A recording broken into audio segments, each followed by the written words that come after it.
Om Sahana Vavatu Sahanau Punaktu Sahaviryam Karavavahai Tejasvinavaditam Mastoma Vidvishavahai. Om Shanti Shanti Shanti.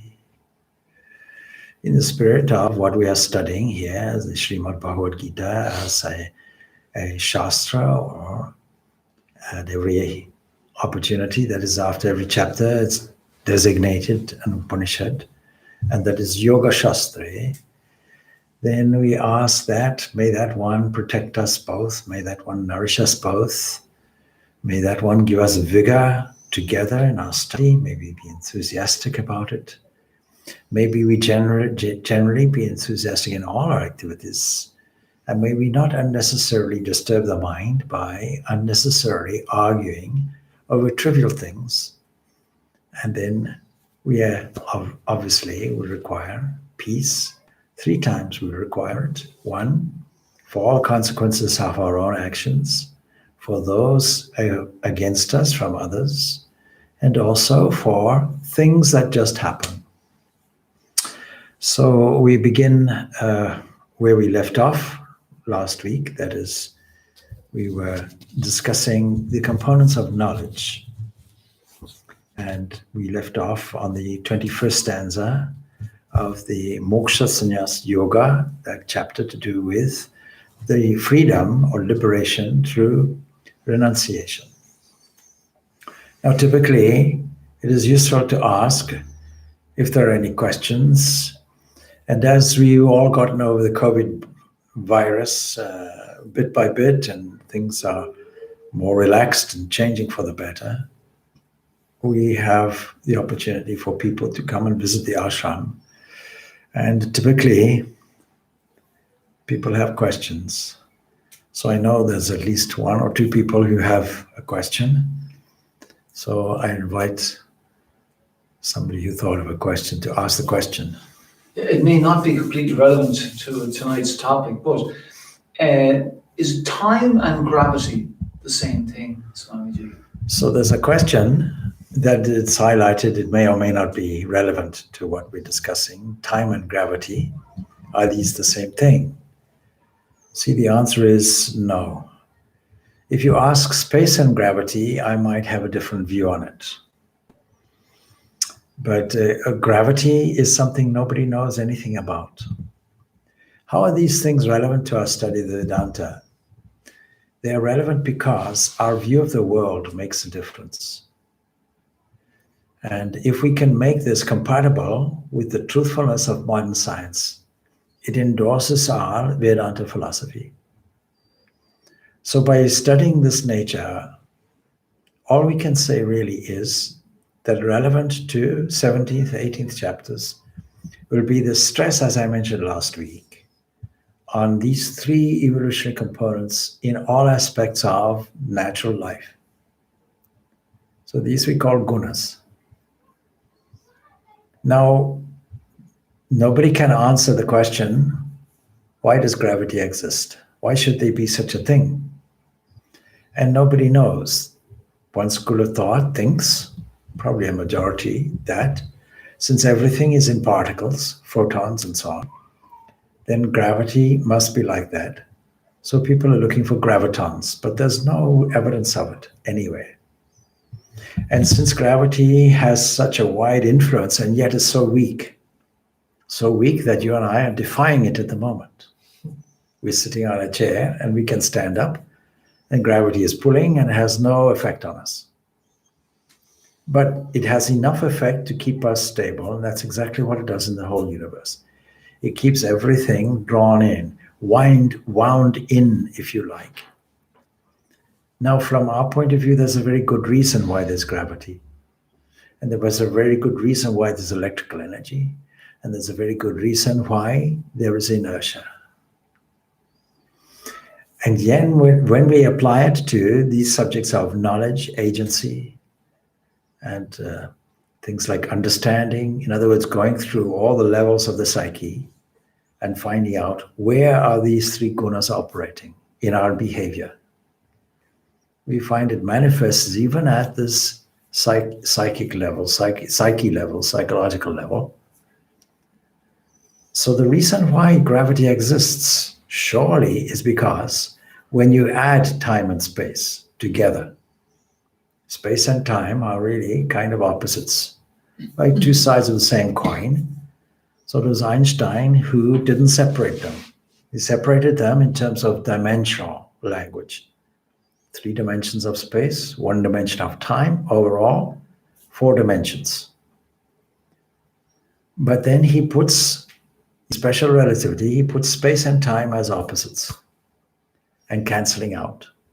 Very few people really understand that total separation between 2 events very seriously. But what it really means is that there's no difference between the perceiver and the perceived. In dream, we know it. In dream, the dream comes from the dreamer. Now we have this equation, if you will, of Maya that says there's no, in a vacuum, when there's no other disturbance, there's no separation, total separation between here and there, now and then. And that means coming to a zero, there's only a perceiver. This is pure Vedanta philosophy. And because it's Vedanta philosophy and goes against the grain means our common understanding of something, we find it difficult to accept. And for this reason, science hasn't really taken this equation very seriously. And yet it's a foundational equation. The equation comes out as the total time-space separation represented by S equals X is space, all the dimensions of space. 3 dimensions are there, summarized as X squared, minus time, T squared. Now gravity wants to unite everything. Electrical energy wants to disperse everything, and inertia wants to stop the whole thing. Surely this is Sattva, Rajas, and Tamas. Coming out when you add space and time, coming out as gravity, coming out as electrical energy and inertia, but reflecting that transcendent position beyond time and space that reflects the undivided, the unchanging. Dividedness is a space problem and change is a time problem. And then infinite. Observer, yeah. Infinite. So in the Taittiriya Upanishad, we have it described as Satchit Ananta. Ananta, infinity. Now, in order to know this is our lifelong journey to know this. And so in this 18th chapter, the question of knowledge and agency, as well as understanding, all of these are discussed so that we understand fully how to shift our position to one of sattva. Sattva, that is a united position. All the other positions are taking for granted space and time, in which I am an individual and other people are individuals. Operating on that level is called rajas. When we have no inclination to understand it at all, this is called tamas. When we cannot move, this is called tamas. And invariably, these play of forces don't remain static. There's an interplay. You can see in the mind, one day you're enthusiastic, one day the mind is dull, and one day the mind is peaceful in meditation, guided meditation we've just done. No doubt there is a sense of peace, a sense of equilibrium. We have the capacity to be peaceful and have a peaceful mind. But if we leave it like that, it creates a disturbance. And so we have to know what is the distinguishing factors.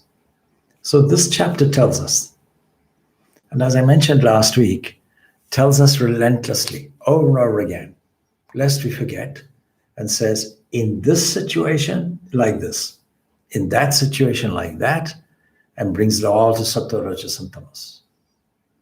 Same thing in the 17th chapter has been told us about many different things. Food has been categorized in this way. Behavior has been categorized in this way. And austerity also has been categorized in this way. So the external austerity is to do with an attitude of not injuring anybody, and an attitude of self-control, and an attitude of purity, And then austerity of speech has to be there. This we covered already. Speech is one of the most injurious things potentially that we can think of, because speech can be used for scandaling, speech can be used against somebody. Speech is just an expression of our mental movement. It creates for us a picture. And when that goes with a feeling, it can be for us or against us. How can it be for us and everybody if the speech is joyful, if the speech is beneficial to everybody, if it's light, if it lifts people up? So this is austerity of speech, and then austerity of mind, characterized by stillness, calmness, peacefulness, contentment. We can say an attitude of adoration, thankfulness, and so on. And in the physical austerity, going back to there, not only purification and all that, and so on, but worship. And worship means, in this context, an attitude of mind that has within it adoration, wonder, and thankfulness. And so this can be broken down into various worship of beings, but essentially all one entity, coming out, manifesting as the familiar beings that we believe are worthy of putting into an ideal. So the Supreme. And then when we look at all the other aspects of it, what we call all the glories that we find. So this is the universe itself that we've just been talking about. All the products that are under the influence of gravity. In other words, actually all the products of energy. All the products of energy coming out is what we find here. And this is demonstrable.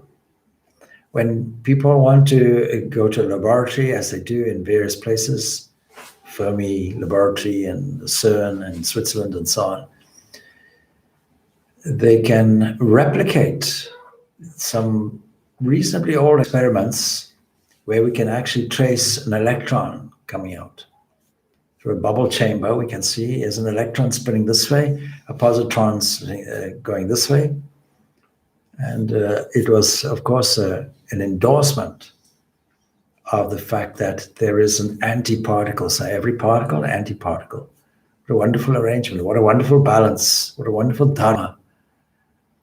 A situation that brings everything into harmony, that for every plus, there's a minus. For every positive, there's a negative. For every good, there's an evil. For every dharma, there's a dharma. So this is the way the universe works in harmony. And we can't but wonder about it.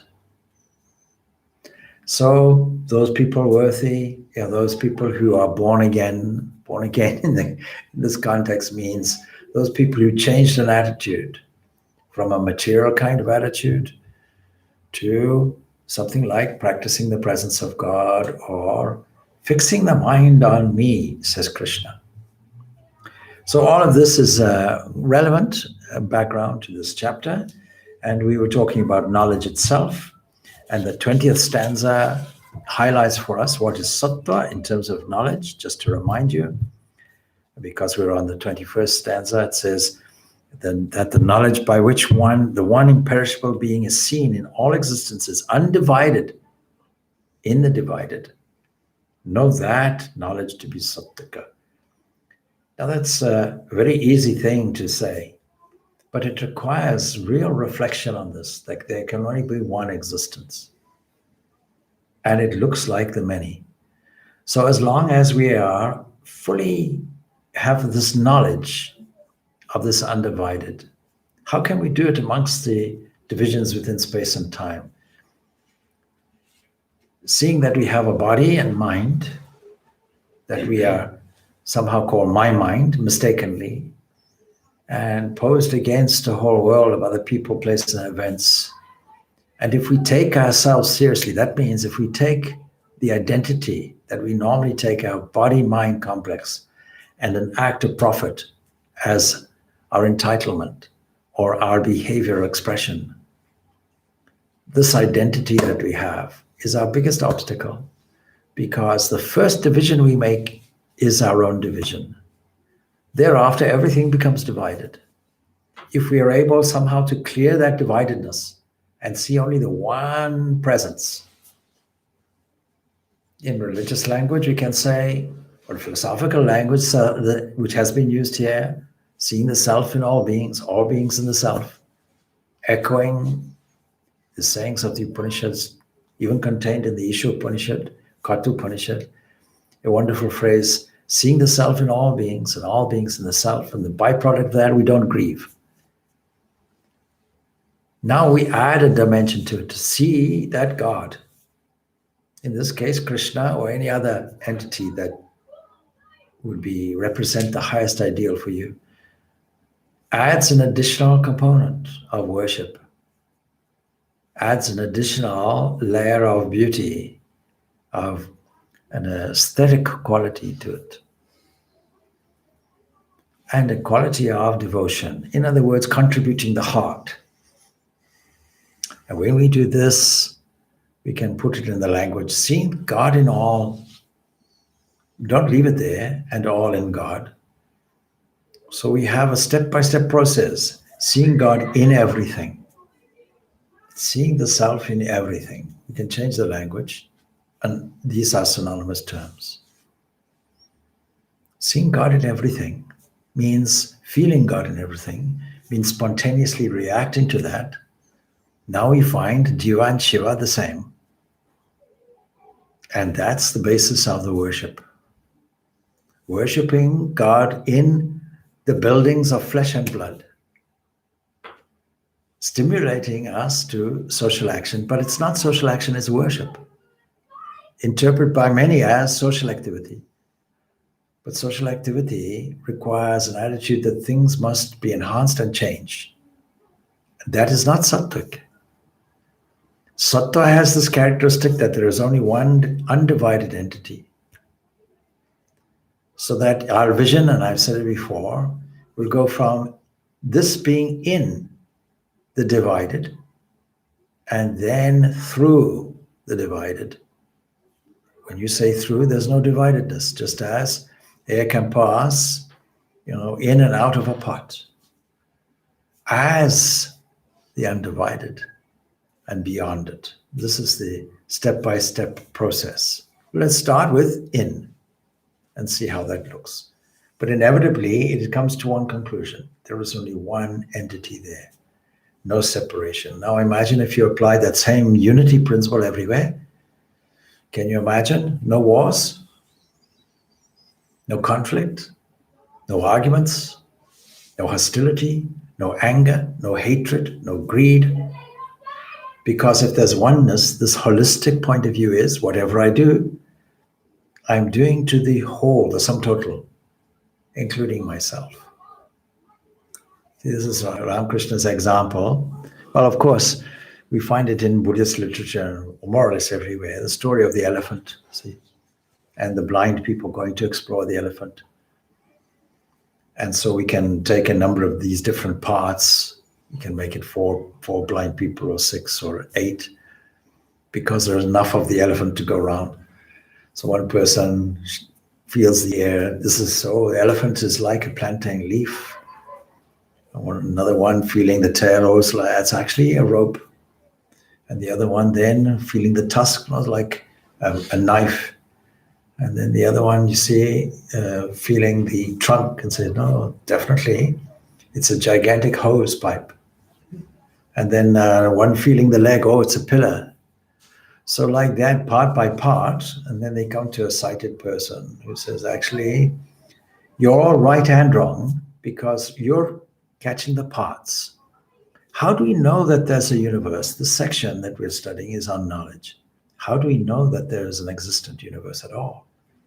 It's because there are the 5 senses that register and bring information and interpretation of the mind about what we see. What we see, what we hear, what we touch, what we taste.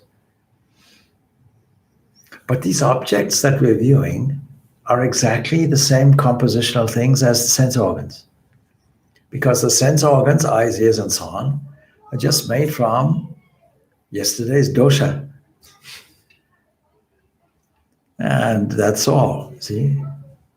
So this body is made from food. This Taittiriya Upanishad is beautiful because it gives us these panchadosha, these different layers. The outer layer, this layer is made from food. Anamaya kosha. Inside that, what is that? Energy. Pranamaya kosha. And so it goes on. Manomaya kosha.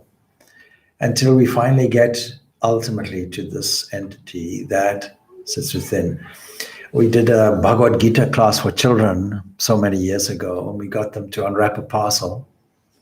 And in the parcel, in the very middle, was an icon of Krishna. And so music plays, and they pass a whole lot of the wrappings on the parcel gets passed around. When the music stops, a child excitedly takes the paper off, nothing there, passes it on. At the end of it, we're able to explain, you see, actually, you think you're one entity, in a sense you are, but you can peel off the layers and levels. Like studying anatomy or physiology. So there is, the circulatory man, and then there's the neurolymphatic man, and then there's the muscular man. You study anatomy by peeling away the layers bit by bit and studying each one. In this same way, we are multi-layered. A multi-layered, multi-purpose organism that moves for some internal directed purpose, but with an overall purpose for a higher knowledge than what we gather. And all of this, we have to say, in our philosophy, goes away in a dream and a dreamless sleep. The senses still operate in a dream. So when we say we know the world through the sense organs, where are these sense organs in a dream? And when they all set, as it were, it's the language used, when they all disappear, then what is there? Just a piece remains. So what kind of knowledge are we seeing? We're seeing three varieties of knowledge. Of course, evaluated from a waking state, we say all these are trivial, but that's only because we're evaluating it from one point of view, one state of consciousness. So in analyzing what is knowledge, and then going to what is the actor, the agent, how do we identify that? We are really going through these levels of the mind. Starting off with the sense organs themselves, knowing that the external senses don't give us only a limited picture, and really they are components of the mind according to the Samkhya psychology. The real indriyas, the real sense organs are internal, so that even if the external organs are open, internally we can still see. The eyes are closed, but internally still seeing. In fact, in sleeping, the awareness and the attention is withdrawn. The eyelid can be open, the eyeball can stare out, the eyeball does not see. And the ear doesn't hear unless there's a penetrating sound into the waking consciousness, something like a clock alarm or something goes off, and then disturbs our dream or our sleep a little bit, and we wake up. So-called we wake up. But now we can soon understand that this we and this waking is to do with an agency. So let us have a look at this. We have to see what are the three types. Now, if you don't see things in a united way, how do you see them? So this is the 21st stanza, which we're now starting. Prataktena tu yajnanam anabhavan pratak vidhan veti sarveshu bhuteshu taj jnanam viti rajasam. So when we see things differently, pratatvena, different from one another, there's a fundamental error. But it starts off with seeing ourselves separately. So that knowledge, which one sees in all beings, manifold entities of different kinds as varying from one another. That's a cow, that's an elephant, that's a person, that's a good person, that's a bad person, that's a tall person, that's a short person. That's a tree, that's a flower, all things, all beings. It doesn't exclude anything and doesn't specifically apply to a person. It's every place, every event, every person, everything that the senses report. This is a sense level. So if we look at things like that, know that that knowledge is of a Rajasaka type. It is better to have a sattvic view, but we can't sustain that sattva typically all the time. Still, we can repeatedly rehearse it. This is called spiritual practice. What we call tapasya is just rehearsing that, bringing the sattvic element back. But this gives an ideal. For your information, what does sattvic knowledge look like? What does rajasic knowledge look like? So the ego gives us the sense of differentiation. We've just completed the Enneagram course, Enneagram and Essence of Truth, Sankhya Psychology with Vedanta philosophy. And we have discovered all these differentiations that we have been trained to see from birth. Not only that, but we come with a sense of individuality too. And that becomes compounded as we grow older and older and older. We assume an identity. We celebrate birthdays. Another way of endorsing the physical element of the person. And also the emotional maturity of the person that changes and grows. But as long as we see this as an individual, we see the world as individualities. We see ourselves in juxtaposition to other individual things, and we register them. And in childhood, we're encouraged to paint or make a picture of these different items, a tree. See how a child sees it. You look out, an artist today painting a picture of a beautiful scene will tend to take the canvas and draw a line across, more or less midway, because they know that that is where, as seen by us, the sky actually comes like a curtain and sits there. Child's view is it's up there somewhere. What's in between? They have no idea. They have no conception about it. They're learning this perspective of the world. And now we have to unlearn it in some way. We have to see the deeper dimension of this world. We have to see this oneness without a second, this undividedness. So, for our information, this Rajasaka knowledge is there. It's where we see these individuals. Now, the Rajasic knowledge holds that there are Atmas of varying traits. But you see, Sri Krishna says there's only this Atman in you, but 13th chapter tells us that this Atman that is a knower, also a thinker and a witness, is the same knower, not only in your field, but in all, only one. It's a wonderful statement of unity, which is there. But we see all these bodies and so on and so forth, and in biological science, we see them as differently evolved species, differently evolved people, and then we bring genetics into this, and we say that all your differences, your mutations are different. Yes, absolutely. From that point of view, it is. So the Atman itself has to undergo evolution as the body does, according to this Rajasic view. And that will lead us to various questions. What happens when the body dies? What happens to me? What happens after death? All of these questions will arise from this sense of individuality. What happens when I'm happy? What happens when I'm sad?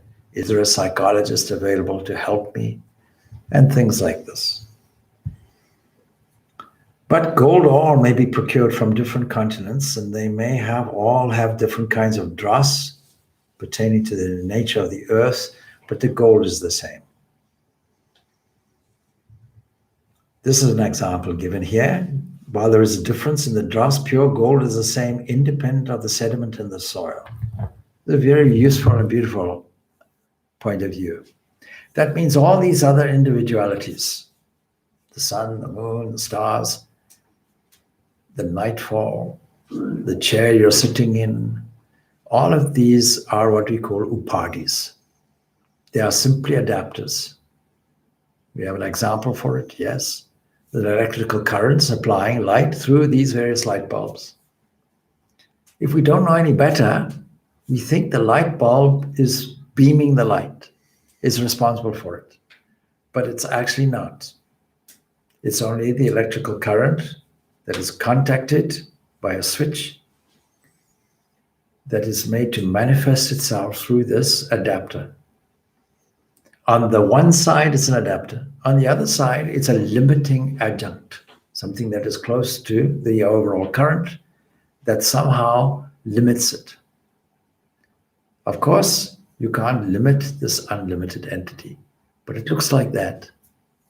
We don't take it like that. We take these parties or these limiting adjuncts or these adapters as a reality. So the question comes up in modern science. And the answer is supposed to be in neurobiology because mind and brain are somehow confused. The question of consciousness comes up. And looking for it in the mechanism of the brain. It must be in the brain somewhere. But logic tells us, how can it be so?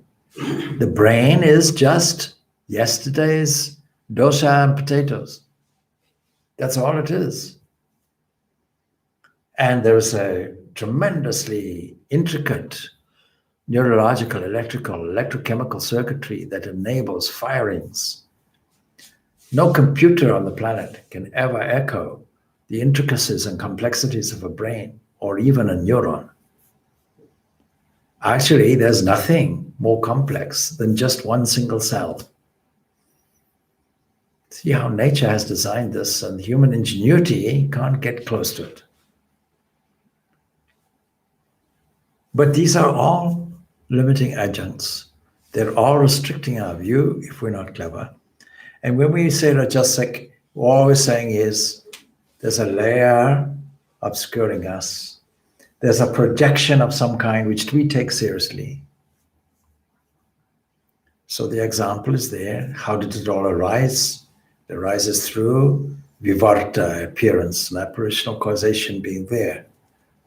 And the example that I've given countless times is there. 3 examples are given, but the favorite one is a snake, a rope, and the twilight. These are the components necessary. In the twilight of day, I go out. I see something coiled up in the corner. Immediately, I project an assumption onto it. An interpretation is there from my memory, from my learning, from my experience. Oh, it's a snake. Of course, we're talking of Africa. St. Patrick did away with all that here in Ireland. And then somebody comes along, maybe something like a guru or something, with a lamp. And we now make another further mistake. We think the guru is revealing something to us. No, our eyesight, our knowledge is revealing it. And when our knowledge reveals what is there, we find it's a rope coiled up, identical in shape and form. Now you see, it's not anything else. That is, it's not something like an unfamiliar object. The snake resembles the rope. This world resembles what is underneath. So when you ask the earlier question about space and time, whatever we find here is simply a variation in space and time of what is already there. You can't have a mistake about something that isn't already there. So the form and shape is there. A rope looks like a snake. So we have projected the snake. This is a Rajas element. We have projected a snake onto the rope. But the rope is hidden from us. This is tamas. And sattva reveals it to us, making this Maya, as we call it, this apparitional aspect of the universe, twofold, both full of vidya and avidya. The hiding, projecting, we call avidya, the reverse of knowledge. And when the sattvic element comes in, it becomes revealing. This becomes vidya maya. There was somebody who once told me, who was studying a subject of Advaita philosophy, non-dualism. Somebody said, you see this Maya, we have to get rid of this Maya. And you clearly don't understand what Maya is. Yes, you have to get rid of avidya Maya by promoting vidya Maya. but don't get rid of it. This is your salvation ticket. This is the component that would reveal everything. Because Maya only has these three components: projecting, hiding, revealing. Use it to reveal. And Ramakrishna has a funny story about that, of course. We won't go into that now. At some other juncture, we can use that story. So, attaching importance to these upadhis is the way of the Rajasic knowledge. There's another category in life which is worth studying, of course, because in the dreamless sound sleep, all differentiation gets dissolved. And that is why people confuse the two extremes of dullness and sleep. Sometimes people are sleeping, maybe you yourselves are doing it, and people confuse that state for the samadhi. The two extremes always look the same. So whenever we're studying this tamasic element, it very much looks, on paper anyway, like the highest sattvic state, but it's not. And the difference that we'll discover is that the Rajasic state of agency is to look toward the future. And the Tamasic is to remain without looking at all. But the Sattvic aspect of this is to remain in the presence of pure being. You see how the two extremes look similar and can easily be confused by the unknowing one. But Ramakrishna has this to say: seeing unity as knowledge, puts it very simply. Seeing unity as knowledge, seeing diversity as ignorance. Very simple, succinct statement that summarizes everything we just said. Now we go on then. What about tamasic knowledge? Yattu kritsnavad, ekasmin karye saktam ahetukam atat vartavat alpam cha tat tamasam udaratam. Yet that which clings, that attitude, that knowledge that clings only to one single effect. Ekasmin, karya, you should say to effect. That which is attached, that is without any reason, without any foundation in truth, that is things that are trivial, that knowledge is declared to be tamasic. Now we have to give some examples about this. You see, what do we mean by one single effect? It's the thing that we keep repeating. It's like hammering one note and making a public nuisance of yourself and not moving on, not learning the entire range of the musical instrument that you're studying. You can see how this occurs in the stubbornness of ignorance. And that generally comes under the heading of materialism because it's based on what I see is what I get. I won't look any further than this. And as a result, all that is there is matter. And therefore, I just cling to one thing all the time, without moving along, without investigation.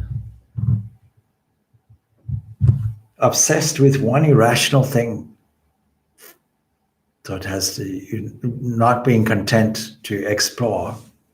It's much better to be rajasic and explore something than to be lazy and not explore anything. And not founded on truth or fact. Superstition comes in. You hear what somebody says and you accept it. And trivial. Most of what we discuss is really trivial. What is not trivial are the key questions of life. Birth, life, death, decay. These are all subjects worth investigating. What is the meaning of life? Is there a meaning of life? Is there a purpose of life? These are worth investigating. Even the questions being asked about time and space and so on, These are worth investigating. Science is worth pursuing. An investigation, how do things work?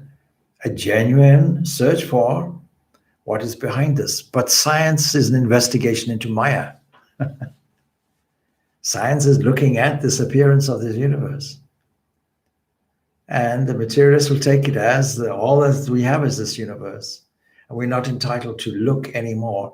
And therefore, metaphysics has to go by the wayside. Except today, so many mysteries have come about that much of scientific statements today put out are really metaphysics. It's just speculation. Because there's an urgency for science to go for this Nobel Peace Prize. You ask any modern science today in the field of physics, they're looking for this prize, Nobel Peace Prize. And because of that, they'll come up with many different theories. Now, science is about really making predictions and then validating those predictions. But we are left with so many mysteries. Supposing you think that there's a creation event that we call the Big Bang in this universe, then there's a great mystery straight away. One mystery would be, how is it that we find evenness everywhere? So we have to modify that and put in something that says, no. Actually, there was something like a blowing up, something like an inflation. Otherwise, nothing can even out. But there's no evidence for it. It solves all the issues and problems. But can it be verified? So it's a kind of guess. And a guess is what's called a hypothesis. It's not to be dismissed, but a hypothesis is just a hypothesis. Then how to explain how there is dharma, that is, there is harmony and rhythm throughout the whole universe. You see, we had a guided meditation today that was highlighting the harmony of the universe, something like a universal drumbeat going on, with dozens of constants going on. And if you change that constant by a small amount, it's called an anthropic principle to explain this.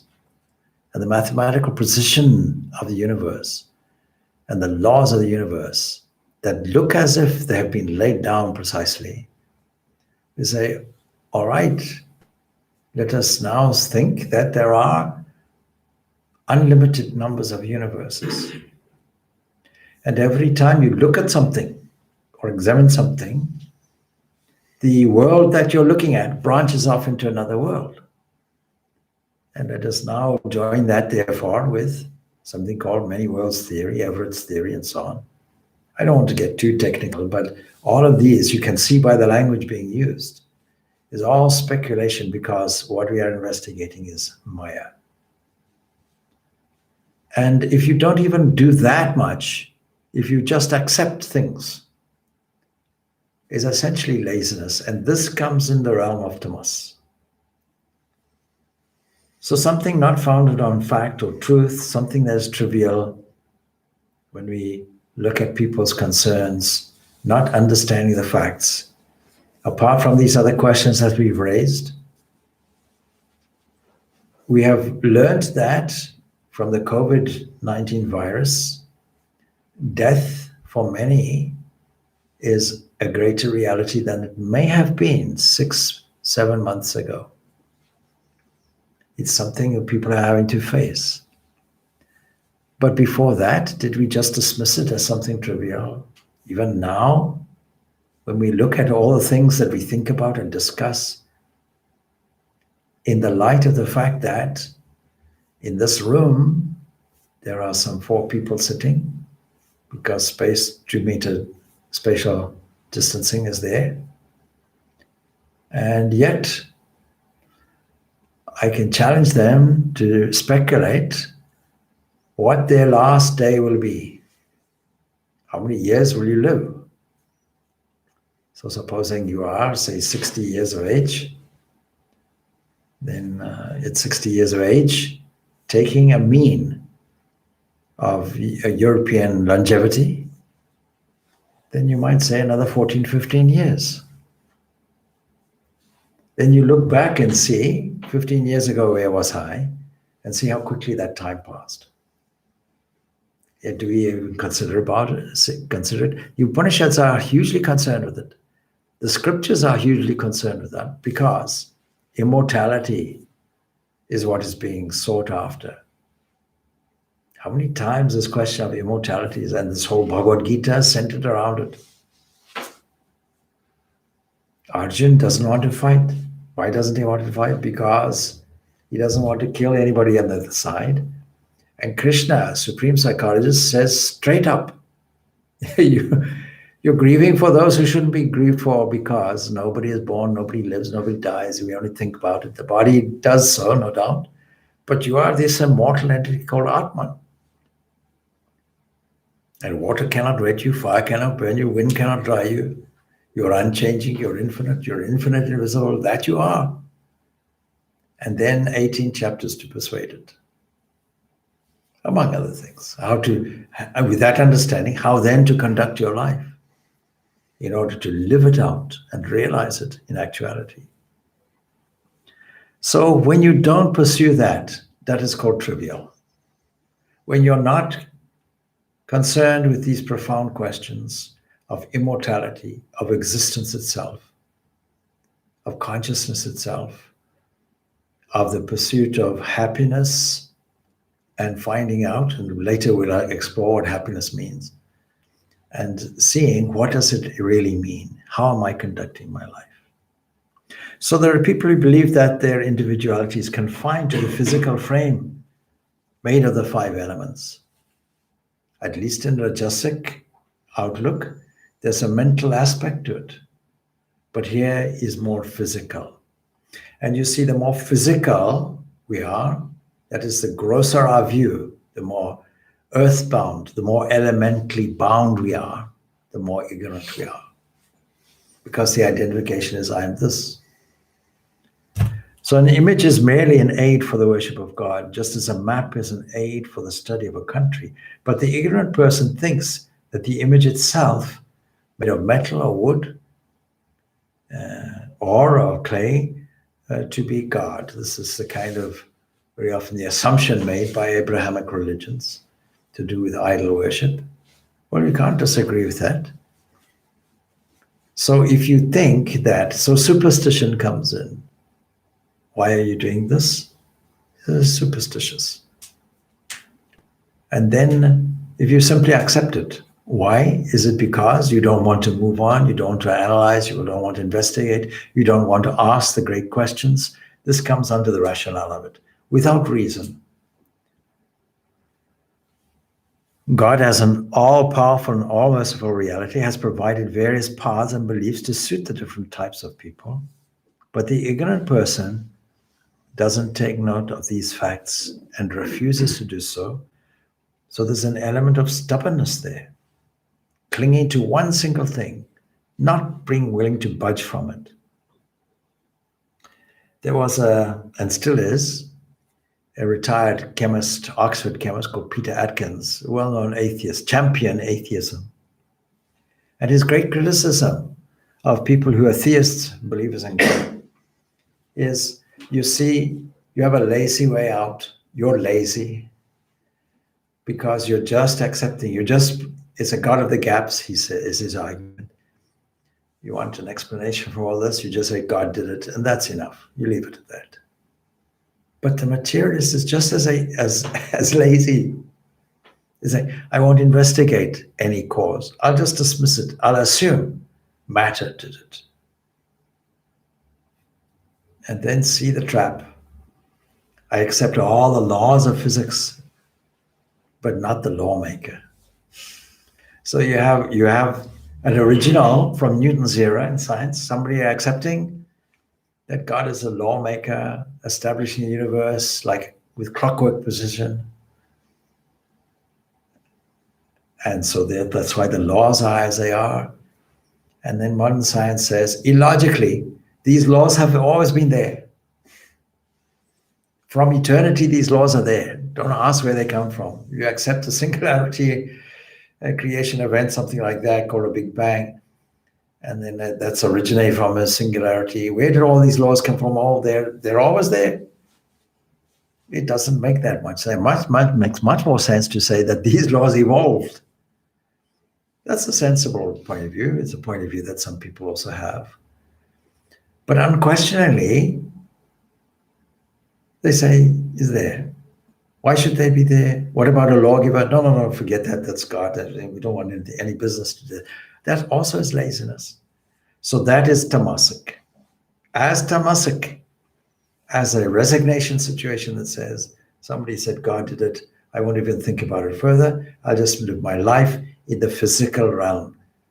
That entity is as much a materialist, an atheistic materialist, as the one who says there is no God, I only believe in matter. And there is a stubbornness and a fixity of it, so one single effect. On the one side, materialist, single effect. On the other side, theist, single effect. Just an example. All right, so this is to do with knowledge. Again, seeing the same categories being there, what about the question of action? So we see these three categories coming up again in action. Niyatam sangrahitam aragad deshataha kritam apala prepasuna karma yattat sattikam uchyate. So we begin with this, that there is some kind of thing that is done, kritam, any action which is ordained, which is free from attachment, which is done without love or hatred, by one not desirous of the fruit, that action is declared to be sattvika. Now, all along we find this term that is called fruit. So phala. A phala, not desirous of that fruit, no fruit involved.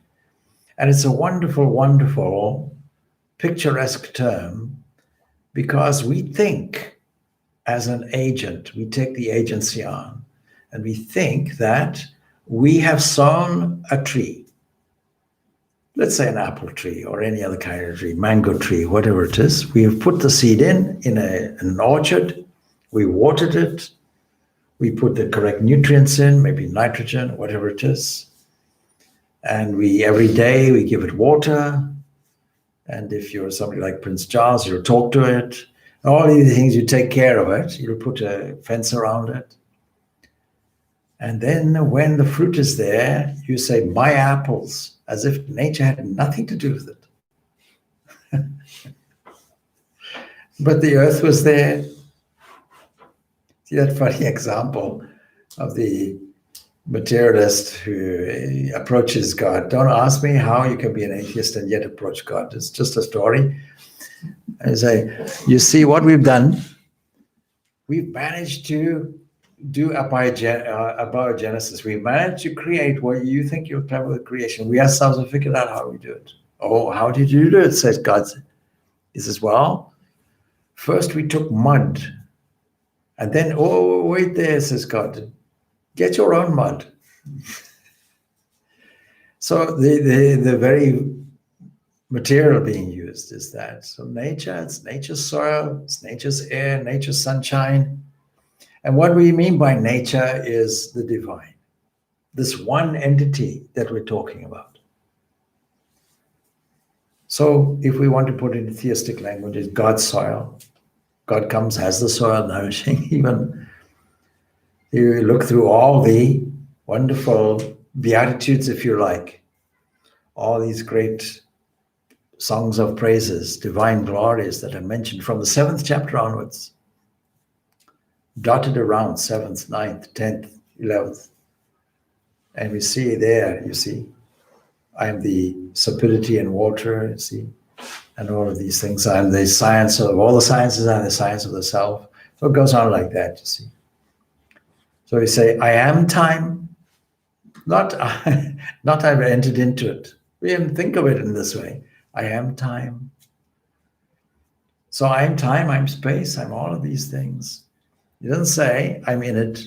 You're now saying, I am that. There's a final conclusion. Even so, we can take that step by step, that approach, until we understand it. But all of these things we didn't take into consideration, and we claim it for our own. So we make fun here a little bit. A raging fire, and the fireman directs the hose, and you say, did you put the fire? Yes, I put the fire out. Unfortunately, it's a philosopher asking, he says, now, think, did you put the fire out, or the water did it?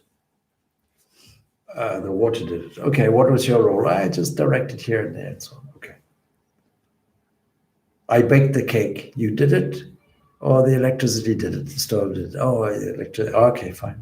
Let's be accurate about it.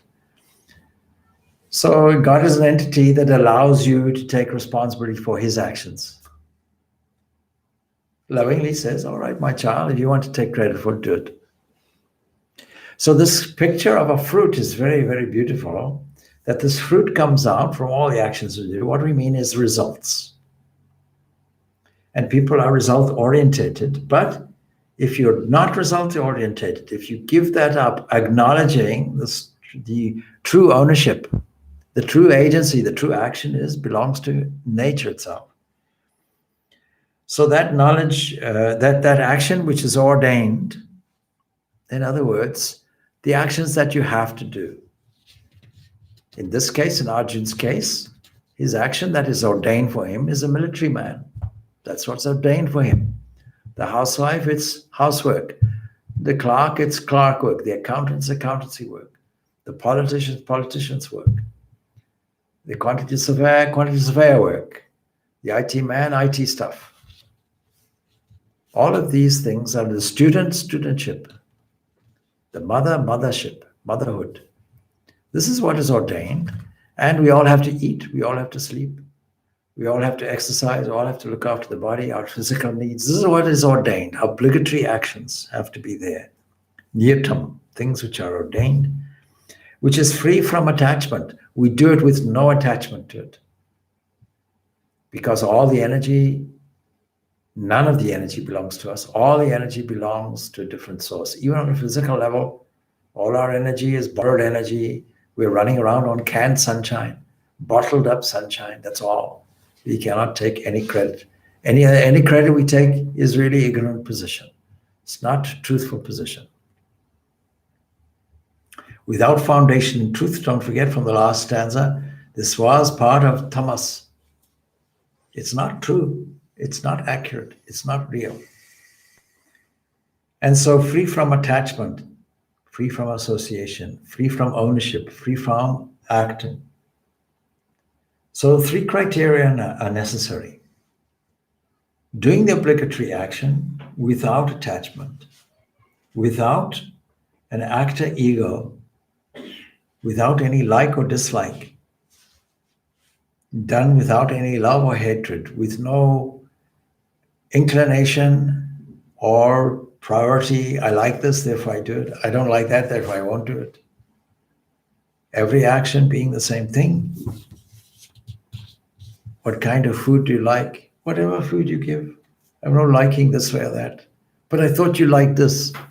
Oh, you gave it to me and I relished it. It's fine. But if I didn't have it, it doesn't matter. That action is declared to be sattaka. So they just go over the criteria again.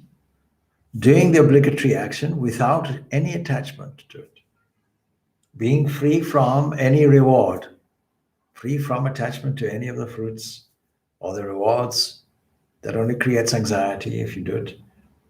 Not having any specific like or dislike, just doing the action, knowing that you're using divine flowing grace that flows through hands and eyes and ears and heads everywhere. And and no future orientation of desired results. That means you're nice and calm. All the attention is dedicated to now and this moment. By the way, what is the joy that you'll feel? The great joy will be there. of the full attention. We mentioned this a few weeks ago under the title Joy of Work. It's exactly that. Now we'll start finishing off now, but we'll go to the Rajasic element of it. But Sri Ramakrishna has this to say.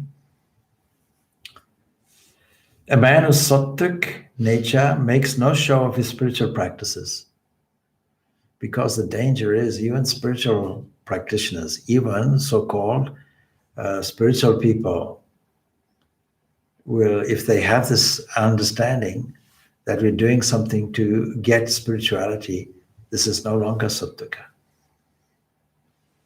I am a spiritual person. See how the ego comes. As far as possible, he keeps his holy doings concealed from public gaze. While the others are asleep at midnight, he sits up within the mosquito curtain and meditates. Jesus says the same thing. So go to your father, go and pray in your closet, he says. When you have shut the door, pray to your Father in heaven. When you have shut the door? Behind you, yeah. Yeah. Pray to your Father who is in heaven, in here, and you can add internally. Don't make a fuss about it. Nobody knows anything about it. See, people often ask, oh, have you been into, one outrageous question was asked me in Zimbabwe. Have you experienced samadhi? What kind of question is that? See, I won't tell you. Why would I say? So those kinds of things, all right. Yatu kameb suna karma saham karina vapunaha kriyate buhulya yasam tadrajasam udhartam. That action, which is done by one craving or passionate for desires or fulfillment of desires, or again with egoism or with much effort, that is declared to be Rajasika. In other words, 3 criteria there again. The idea that I have to get something because I don't feel full or fulfilled, therefore I have to pursue a desire. And I am the one who's doing it. I am the actor. I am the egoistic entity. And therefore I have to work at it. You hear a phrase, even in relationships. Oh, if you want to make a marriage successful, you have to work at it. Where people got this idea from, I don't know. See, I watch a sunset, I have to work at it? No. Just admire its beauty. People come from all over the world to witness the beautiful sunset at Mount Abu in Rajasthan, where all the Jain temples are there, famous. Is it there to achieve something, or simply to stand in awe and wonder? In Darjeeling, famous place there, Tiger Hill, there's a sunrise going on there. People come from all over the place and are prepared to sit there 3:30, 4 o'clock in the morning to witness that. From all over the world they come. Is it to take that, put it in their pocket, or boast to their friend? So you see the difference.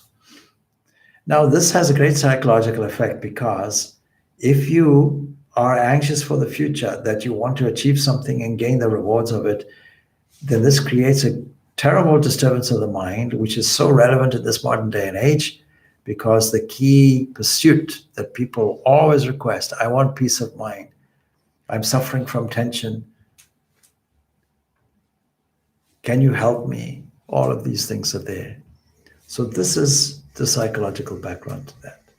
So next week, what we'll do, we'll go on with this. We'll complete in greater detail this 24th stanza. And we will go on to explain the 25th stanza, which is to do the tamasic element.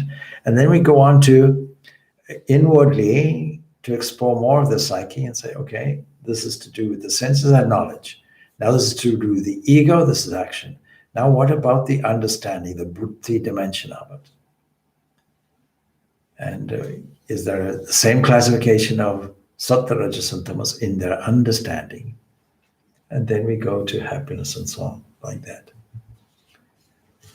So 3 criteria there. And similarly with tamas, in this in the sense of ego or action and the actor. 3 criteria also there. Somebody who thinks rashly without thinking the consequences through, impulsive. You can see this as a survivalist aspect of the human. And then not thinking of the consequences about loss or injury or damage to oneself or another. And then without regard to their own ability and skills. So we'll move on to this next week. Om Shanti, Shanti, Shanti. Peace, peace, peace be unto all.